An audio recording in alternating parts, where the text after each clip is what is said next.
नमस्कार बच्चों, जय श्री कृष्णा। स्वागत है आपका 12th होम साइंस की क्लास में।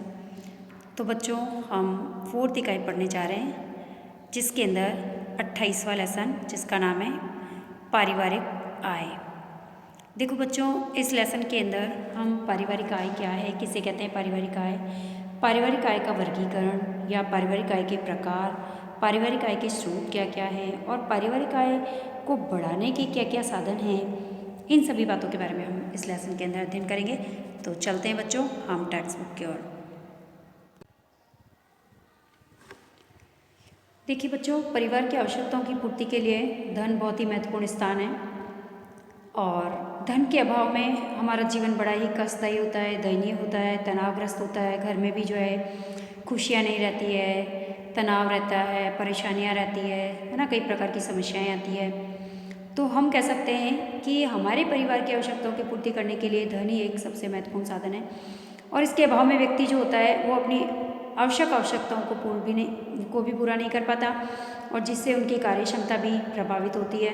कार्य करने की क्षमता भी उनकी जो है वो ख़त्म हो जाती है, समाप्त हो जाती है। जब वो जितनी मेहनत करते हैं उतना उनको फ़ायदा नहीं मिलता या उतना वो धन अर्जन नहीं कर पाते, तो उनके मन में भी कष्ट रहता है, परिवार में भी तनाव रहता है और घर की खुशियाँ भी जो है वो चली जाती है। इसके विपरीत पर्याप्त धन से जो है परिवार सुखी रहता है, समृद्ध रहता है, संपन्न रहता है। जिस परिवार की आय अधिक होगी तो उसका रहन सहन का स्तर भी अच्छा रहेगा, परिवार में खुशियाँ भी रहेगी, परिवार की आवश्यकताओं की पूर्ति भी आसानी से होगी, है ना। तो परिवार को कुछ न कुछ आर्थिक कार्य, हर परिवार को कुछ न कुछ तो आर्थिक कार्य करना ही पड़ता है जिससे कि धन उपार्जन किया जा सके, है ना। तो कहने का मतलब कि आवश्यकता अनुसार जब मेहनत की जाती है और मेहनत के अनुरूप जब धन अर्जन होता है तब तो घर में खुशियाँ आती है, और जब मेहनत के अनुरूप धन अर्जन नहीं होता तो घर में कई प्रकार की परेशानियों का सामना भी करना पड़ता है। अब देखिए, आय एक निश्चित अवधि में अर्जित की गई एक धनराशि है। आय किसे कहते हैं? आय का मतलब ये है कि एक निश्चित समय अंतराल के अंदर प्राप्त किया गया एक धनराशि, प्राप्त की गई एक धनराशि को हम क्या कहेंगे? आय कहेंगे, है ना। ये आर्थिक प्रयत्नों के फलस्वरूप ही हमको प्राप्त होती है। विभिन्न प्रकार के कार्यों को करने से, श्रम करने से हमें प्राप्त होती है ना। और जिससे कि अन्य सुविधाएं हमको प्राप्त होती है, जैसे हमें निःशुल्क मकान भी प्राप्त होता है, इससे मुफ्त में चिकित्सा की सुविधाएं भी प्राप्त होती है, मुफ्त में शिक्षा भी मिलती है हमारे बच्चों को, है ना, और हमको यात्रा भत्ता भी मिलता है ना। ये सभी चीज़ें इसके अंदर सम्मिलित होती हैं। तो अब हम आय की परिभाषा दे सकते हैं कि आय एक ऐसी निश्चित अवधि है, निश्चित अवधि के अंदर अर्जित की गई ऐसी धनराशि है जो कि हमारे आर्थिक प्रयत्नों के द्वारा प्राप्त होती है और इससे हमें अन्य सुविधाएं भी मिलती है, जैसे निःशुल्क मकान, चिकित्सा, मुफ्त में शिक्षा, है ना, और यात्रा भत्ता आदि। तो इसी को हम क्या कहेंगे? आय। ठीक है। अब देखिए, यहाँ पर आय की एक और परिभाषा दी है। निकेल और डांसी नाम के जो वैज्ञानिक हैं, इन्होंने बताया है कि पारिवारिक आय जो होती है वो मुद्रा, वस्तुओं और सेवाओं के संतोष का एक प्रवाह है ना, प्रभाव नहीं, प्रवाह है ना, जो कि परिवार के अधिकार में है और उसकी आवश्यकताओं के निर्वाह हेतु होता है। परिवार की आवश्यकताओं का निर्वाह करने के लिए ही जो आय है वो क्या है? पारिवारिक आय मुद्रा है, वस्तुओं और सेवाओं के संतोष का एक प्रवाह हम इसे कह सकते हैं। तो निकेल और डांसी ने इसकी ये डेफिनेशन दी है जो कि इम्पॉर्टेंट है, हमें याद करनी है। अब देखिए, वर्तमान समय में मुद्रा ही क्रय शक्ति और विनिमय का सबसे बड़ा साधन है। मुद्रा के द्वारा, मुद्रा यानी पैसे, है ना, और पैसों के द्वारा ही हम किसी चीज़ को खरीद सकते हैं, विनिमय कर सकते हैं, किसी चीज़ को एक स्थान से दूसरे स्थान पर भेज सकते हैं, खरीद सकते हैं, बेच सकते हैं ना, और विनिमय के द्वारा ही हम वस्तु या सेवा प्राप्त कर सकते हैं और अपनी आवश्यकताओं की पूर्ति भी कर सकते हैं, है ना। तो आय में उन सभी लाभ और सेवाओं को शामिल किया गया है जो कि एक निश्चित समय में प्राप्त होती है, तथा प्रत्येक परिवार की आय समान नहीं होती है। सभी परिवारों की आय जो है अलग अलग होती है ना, अलग अलग कार्य क्षमता और अलग अलग कार्यों के आधार पर जो है सभी की आय अलग अलग होती। अब देखिए, यहाँ पर फिर से डेफिनेशन दी है। पारिवारिक आय से हमारा क्या अर्थ है? पारिवारिक आय से तात्पर्य है कि सिर्फ मुद्रा या नगद राशि से नहीं है ना, बल्कि यह तो कुल आय का एक अंश है। पारिवारिक आय क्या है? एक कुल आय का अंश होता है जो कि यदि कोई वस्तु या सेवा, जैसे कि मकान है, शिक्षा है, चिकित्सा सेवा है आदि भी हमें मुफ्त में प्राप्त होती है इसके साथ, और वह भी पारिवारिक आय का एक हिस्सा होती है। और पारिवारिक आय निश्चित अवधि में अर्जित धनराशि है, वे वस्तुएं हैं, वे सुविधाएं हैं जिन्हें परिवार अपनी आवश्यकताओं और इच्छा पूर्ति के लिए उपयोग में लेता है और संतोष प्राप्त करता है। इसी को हम क्या कहते हैं? पारिवारिक आय कहते हैं। अब देखिए, व्यक्ति सुखी और संपन्न अधिक से अधिक आवश्यकताओं को संतुष्ट करके ही बनता है ना। ज़्यादा से ज़्यादा वो अपनी आवश्यकताओं को आसानी से पूरी कर पाएगा तो वो सुखी भी होगा और संपन्न भी होगा। और अन्य शब्दों में हम ये कह सकते हैं कि जिस परिवार की आय अधिक होगी तो उनका रहन सहन भी अच्छा होगा, उनके रहन सहन का स्तर भी अच्छा होगा, उत्तम होगा, और उस परिवार में खुशियाँ रहेगी, उनकी पारिवारिक आय भी अच्छी रहेगी, है ना। अब ग्रॉस एंड कैंडल ने यहाँ पर क्या परिभाषा दी है पारिवारिक आय की, कि पारिवारिक आय जो है वो मुद्रा, वस्तुओं, सेवाओं और संतोष का एक प्रवाह है। जिस प्रकार से निकेल और डांसी ने कहा था कि ये पारिवारिक आय जो है वो मुद्रा, वस्तुओं और सेवाओं का संतोष का प्रवाह है, यहाँ पर जो है ग्रास और कैंडल ने भी यही परिभाषा दी है। और जो परिवार की आवश्यकताओं और इच्छाओं को पूरा करती है और उत्तरदायित्वों के निर्वाह हेतु उनके अधिकार में आता है, इसी को क्या कहते हैं? पारिवारिक आय कहते हैं। अब देखिए, फिर से इसको रिपीट किया है कि मुद्रा ही क्रय शक्ति और विनिमय का साधन है। अभी हमने पहले पढ़ा था कि मुद्रा यानी पैसे, पैसों के द्वारा ही हम कोई चीज़ खरीद सकते हैं या विनिमय कर सकते हैं, और विनिमय के द्वारा ही हम वस्तु और सेवा प्राप्त भी करते हैं, और तभी परिवार की आवश्यकताओं की पूर्ति भी हम कर पाते हैं। और आय में उन सभी लाभ और सेवाओं को भी शामिल किया जाता है जो कि एक निश्चित समय में हमको प्राप्त होते हैं। ठीक है, तो अधिक आय अर्जित करने वाले धनाढ्य होते हैं, उनके पास सारी सुख सुविधाएं मिलती हैं, वो खुश होते हैं, उनकी आवश्यकताओं की पूर्ति होती है ना। और कम आय अर्जित करने वाले जो होते हैं वो निम्न आय वर्ग की श्रेणी में आते हैं, उनकी सभी आवश्यकताओं की पूर्ति हमेशा नहीं होती है ना। तो पारिवारिक आय सबकी अलग अलग होती है। अब देखिए बच्चों, पारिवारिक आय का वर्गीकरण यहाँ पर हम कर रहे हैं। पारिवारिक आय को 3 भागों में बांटा गया है। कितने भागों में? 3 भागों में। देखो यहाँ पर सबसे पहले मौद्रिक आय, फिर वास्तविक आय, वास्तविक अमौद्रिक आय, और तीसरी है मानसिक आय। ठीक है, अब सबसे पहले देखो, वास्तविक जो अमौद्रिक आय है इसको 2 भागों में बांटा है, प्रत्यक्ष आय और अप्रत्यक्ष आय, है ना। तो पारिवारिक आय का वर्गीकरण हम कर सकते हैं इस तरीके से। तो अब चलते हैं हम इन मौद्रिक आय, वास्तविक आय और मानसिक आय के बारे में अध्ययन करेंगे कि ये क्या कहती है। सबसे पहले चलते हैं हम मौद्रिक आय में। अब देखो, सबसे पहले मौद्रिक आय। मौद्रिक आय जो होती है, परिवार को निश्चित समय में मुद्रा या धन के रूप में जो आय प्राप्त होती है उसे कहते हैं हम मौद्रिक आय।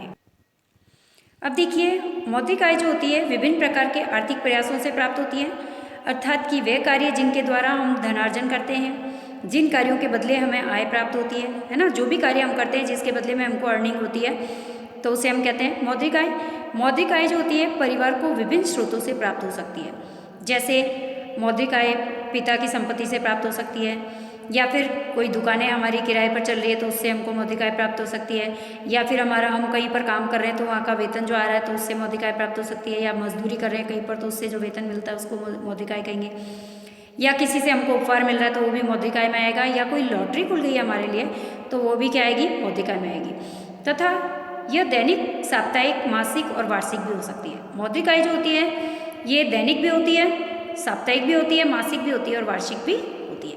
यानी रोज मजदूरी जो है हमें रोज प्राप्त होती है तो दैनिक भी हो सकती है, साप्ताहिक भी हो सकती है, किसी को सप्ताह से जो है वो पैसे मिलते हैं तो साप्ताहिक हो सकती है, मासिक होती है, मंथली जो हमें पेमेंट मिलता है उसके आधार पर हम मासिक कह सकते हैं, और वार्षिक जो 1 वर्ष के अंदर मिलती है उसे हम वार्षिक कहते हैं।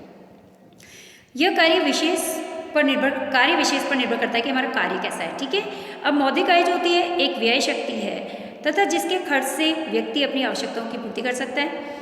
मौद्रिक आय एक ऐसी व्यय शक्ति है, एक ऐसी शक्ति है जिसकी सहायता से हम अपनी आवश्यकताओं की पूर्ति करते हैं, है ना, और जिससे हम दुनिया की अनेक वस्तुएं और सेवाएं प्राप्त कर सकते हैं। इसे कहते हैं मौद्रिक आय। अब देखो यहाँ पर ग्रास और कैंडल ने इसकी परिभाषा दी है कि मौद्रिक आय से तात्पर्य एक ऐसी क्रय शक्ति से है जो कि मुद्रा के रूप में किसी निश्चित समय के अंदर एक परिवार को प्राप्त होती है, उसको कहते हैं मौद्रिक आय। अब देखो बच्चों, दूसरी है वास्तविक अमौद्रिक आय। ये तो था मौद्रिक आय, अब है वास्तविक और अमौद्रिक आय।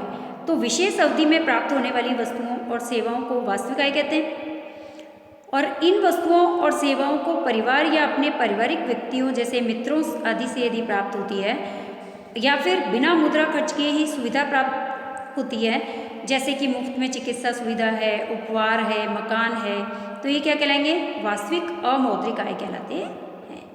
यहाँ पर ग्रास और कैंडल ने इसकी परिभाषा दी है कि वास्तविक आय वस्तुओं और सेवाओं के उस प्रवाह को कहते हैं जो कि एक परिवार को निश्चित समय में उपयोग के लिए प्राप्त होती है। और वास्तविक आय भी दो प्रकार की होती है। ये वास्तविक आय कितने प्रकार की होती है? दो प्रकार की, एक प्रत्यक्ष और दूसरी अप्रत्यक्ष। अब देखिए, प्रत्यक्ष आय जो होती है, प्रत्यक्ष आय के अंतर्गत वे वस्तुएं और सेवाएं आती हैं जो कि एक परिवार बिना मुद्रा को व्यय किए ही प्राप्त कर लेता है, बिना पैसे खर्च किए ही प्राप्त कर लेता है, वो होती है प्रत्यक्ष आय। जैसे कि घर के बगीचे से फल अपने आप आ जाते हैं, सब्जियां आ जाती है, नौकरी के साथ मुफ्त में मकान मिल जाता है, या फिर चिकित्सा सुविधाएं मिलती है फ्री में साथ में, या फिर पैतृक संपत्ति हमको मिल गई है, या कोई उपहार मिला है, तो ये क्या कहलाएगा? प्रत्यक्ष आय, जो हमको प्रत्यक्ष रूप से मिला है। और सार्वजनिक सेवाओं के उपयोग से लाभ भी प्रत्यक्ष आय है। यदि हमको गवर्नमेंट सर्वेंट यदि हैं और उनके द्वारा हमें कुछ सुविधाएं उपलब्ध हो रही है, तो वो भी प्रत्यक्ष आय में आएगी। जैसे पुस्तकालय है, पुलिस है, पार्क की व्यवस्था आदि जो व्यवस्थाएं हमें मिलती है ना, फ्लैट है, मकान है, तो ये सब किस में आती है? प्रत्यक्ष आय में आती है। हाँ, तो बच्चों अब हम पढ़ रहे हैं अप्रत्यक्ष आय। देखो, अप्रत्यक्ष आय का मतलब क्या होता है? अप्रत्यक्ष आय एक ऐसी आय होती है जिसके अंतर्गत वस्तु या सेवाओं को हम मुद्रा के बदले प्राप्त करते हैं। यानी कि पैसे से हम वस्तु खरीदते हैं या पैसों से ही हम जो है किसी भी कार्य को करते हैं, कोई बिजनेस करते हैं, तो ये कहलाती है अप्रत्यक्ष आय। साधारणतः जैसे धन के बदले या फिर वस्तु और सेवा, या फिर हम कह सकते हैं कि वस्तु के बदले वस्तु देने से प्राप्त की जाने वाली आय जो होती है वो प्रत्यक्ष आय कहलाती है। जैसे किराए देने पर मकान उपलब्ध होना, है ना, तो ये क्या हो गई? अप्रत्यक्ष आय हो गई। जैसे कि ग्रॉस और कैंडल ने इसकी परिभाषा दी है कि अप्रत्यक्ष आय जो होती है इसके अंतर्गत वे सभी वस्तुएं और सेवाएं आती हैं जो कि परिवार को किसी चीज़ के बदले में या फिर मुद्रा के बदले में प्राप्त होती है, उसे हम क्या कहते हैं? अप्रत्यक्ष आय कहते हैं। अब होती है बच्चों, देखो तीसरी, देखो मानसिक आय। सबसे पहले हमने पढ़ा पारिवारिक आय के प्रकार, जिसके अंदर सबसे पहला मौद्रिक आय, दूसरा वास्तविक अमौद्रिक आय, जिसको हमने दो भागों में बांटा, प्रत्यक्ष आय और अप्रत्यक्ष आय में। अब तीसरी पढ़ रहे हैं मानसिक आय। मानसिक आय क्या होती है? देखो कि मुद्रा का व्यय करके मनुष्य किसी भी वस्तु को प्राप्त कर सकता है, पैसा खर्च करके किसी भी वस्तु को वो प्राप्त कर सकता है, तथा वस्तु का उपभोग करने से उसे संतोष प्राप्त होता है। अब जब वो किसी वस्तु को खरीदता है तो उसे शांति मिलती है, संतोष मिलता है, तो ये शांति क्या कहलाती है? उसकी मानसिक आय कहलाती है। समझ में आया? मानसिक आय का केवल अनुभव किया जा सकता है, इसको हम सिर्फ अनुभव कर सकते हैं, इसको हम नापना मुश्किल है ना, इसको हम नापना संभव नहीं है। जैसे निकल और डार्सी नामक जो वैज्ञानिक हैं, उन्होंने क्या बताया कि मानसिक आय जो होती है एक ऐसी संतुष्टि है जो कि हम दैनिक अनुभवों और धन के उपयोग या फिर वास्तविक आय से प्राप्त करते हैं, उसे क्या कहते हैं? मानसिक आय कहते हैं। तो बच्चों, इसके अंदर परिभाषाएं पूछी जाती है कि प्रत्यक्ष आय किसे कहते हैं, अप्रत्यक्ष आय किसे कहते हैं, या फिर मानसिक आय किसे कहते हैं ना, तो डेफिनेशन हमें इसकी याद करनी है। अब देखिए बच्चों, पारिवारिक आय से अधिकतम संतोष विवेकपूर्ण व्यय से होता है। जब हम किसी भी कार्य को विवेकपूर्ण ढंग से कार्य करते हैं या पैसा खर्च करते हैं विवेकपूर्ण ढंग से, तो उससे हमें संतोष मिलता है। और जब आय का उपयोग बहुत सोच समझ के परिवार की आवश्यकताओं की को देखते हुए किया जाता है, तो ये मानसिक आय जो होती है वो क्या कहलाती है? व्यक्तिगत आय होती है ना। एक व्यक्तिगत आय या फिर एक आंतरिक भावना है जिसका संबंध मुख्यतः आत्मा के संतोष से होता है। और परिवार में सभी सदस्यों की आवश्यकताएं, उनकी रुचि, उनके लक्ष्य सबके अलग अलग होते हैं, और सभी के संतोष का स्तर भी भिन्न भिन्न होता है। किसी को कम वस्तुओं में ही उसकी आवश्यकता की पूर्ति हो जाती है, किसी को बहुत सारी वस्तुएं मिलती है, बहुत सारी फैसिलिटीज़ मिलती है, तो भी उसको संतोष नहीं मिलता। तो सभी के संतोष का स्तर जो होता है वो भिन्न भिन्न होता है। यही कारण है कि एक ही समय में समान वस्तुओं के उपभोग से प्राप्त होने वाला जो संतोष होता है वो अलग अलग व्यक्तियों के लिए अलग अलग हो सकता है। तो बच्चों, इसे हम कहते हैं मानसिक आय। अब देखिए बच्चों, यहाँ पर पारिवारिक आय के विभिन्न स्रोत बताए गए हैं।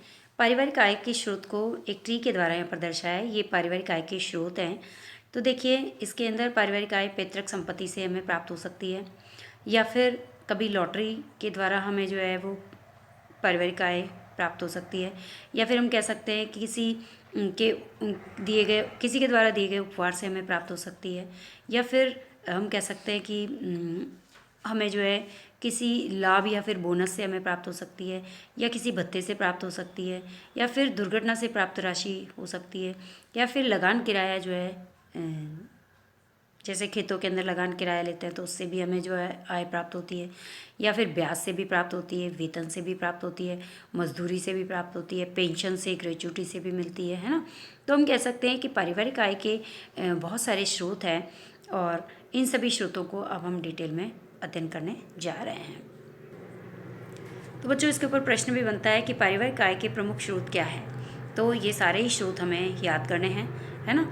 और प्रश्न इसके ऊपर बहुत ही अच्छा सा बनता है और पूछा जाता है। अब देखिए बच्चों, सबसे पहले हम मजदूरी लेते हैं। मजदूरी की यदि हम बात करें तो देखो, जीवन यापन करने के लिए शारीरिक श्रम के बदले में जब व्यक्ति को प्राप्त होने वाली जो आय होती है उसको हम कहते हैं मजदूरी। सही है कि हम अपना जीवन यापन करने के लिए जो शारीरिक श्रम कर रहे हैं और उसके बदले में जो हमें आय प्राप्त हो रही है उसको हम क्या कहेंगे? मजदूरी के द्वारा प्राप्त आय कहेंगे, है ना। और इसी को मजदूरी कहते हैं। और मजदूरी ज़्यादातर मुद्रा के रूप में या कभी कभी वस्तु या सेवा के रूप में भी दी जाती है। बिल्कुल सही है। अब मजदूरी के रूप में कभी कभी पैसे के रूप में भी मजदूरी दी जाती है, कभी कभी वस्तु के बदले में दी जाती है, कभी सेवा के रूप में भी दी जाती है। जैसा काम के बदले अनाज, है ना, जैसे वर्तमान समय में हमारे यहाँ पर चल रहा है नरेगा के अंदर काम के बदले अनाज मिलता है ना। और मजदूरी की दर जो होती है श्रम के अनुसार तथा देश की आर्थिक परिस्थितियों पर निर्भर करती है। हमारे देश की आर्थिक परिस्थितियाँ कैसी है उसके आधार पर ही जो है वो मजदूरी दी जाती है। और मजदूरी की अवधि जो होती है प्रतिदिन की भी होती है, प्रति माह की भी होती है, अर्धमासिक भी होती है और साप्ताहिक भी होती है ना। अब चलते हैं बच्चों वेतन।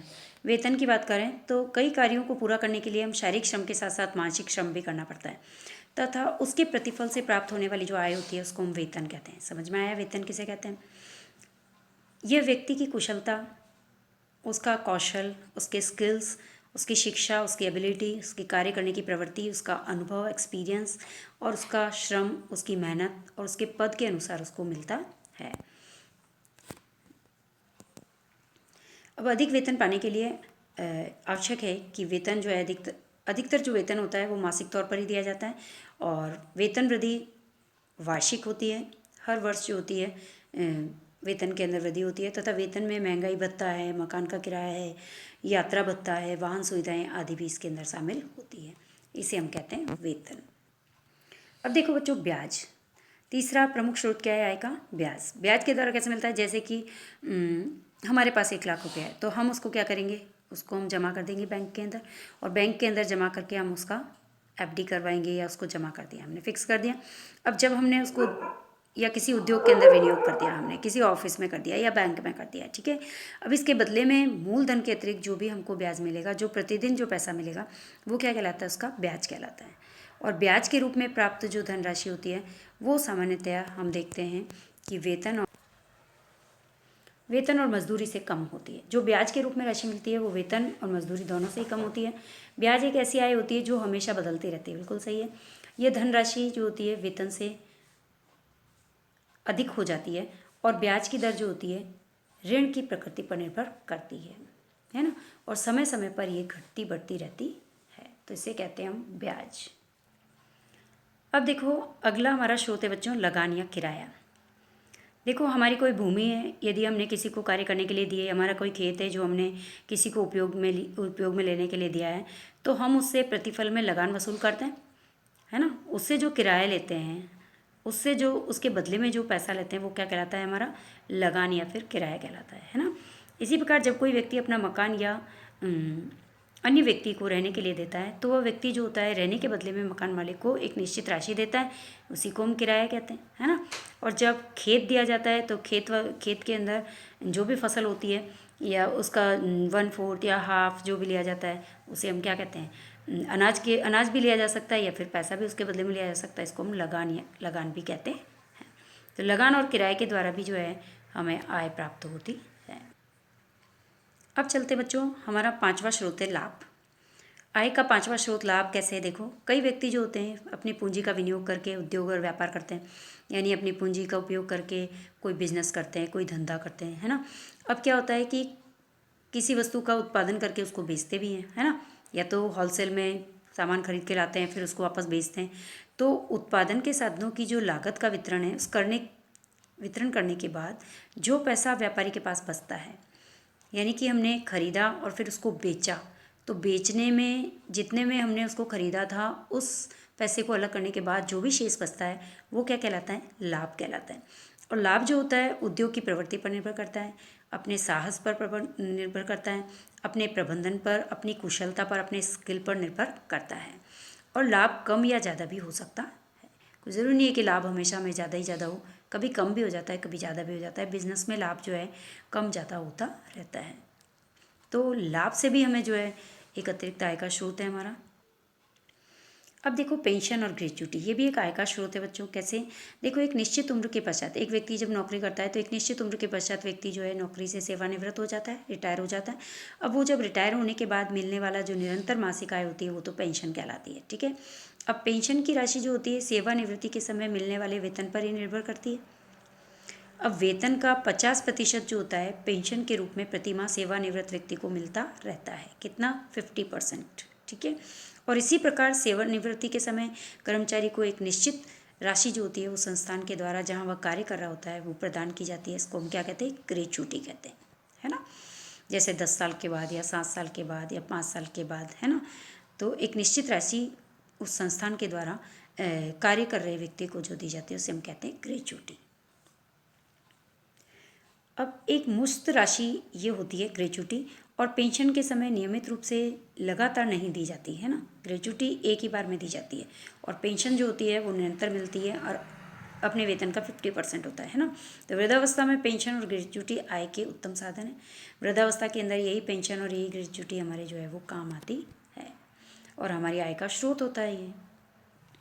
अब देखिए बच्चों, अगला हमारा आय का स्रोत है बोनस। बोनस जो होता है विशेष पर्वों पर दिया जाता है, जैसे कि दीपावली है, विशेष जो त्यौहार होते हैं उन पर कर्मचारियों को दिया जाता है।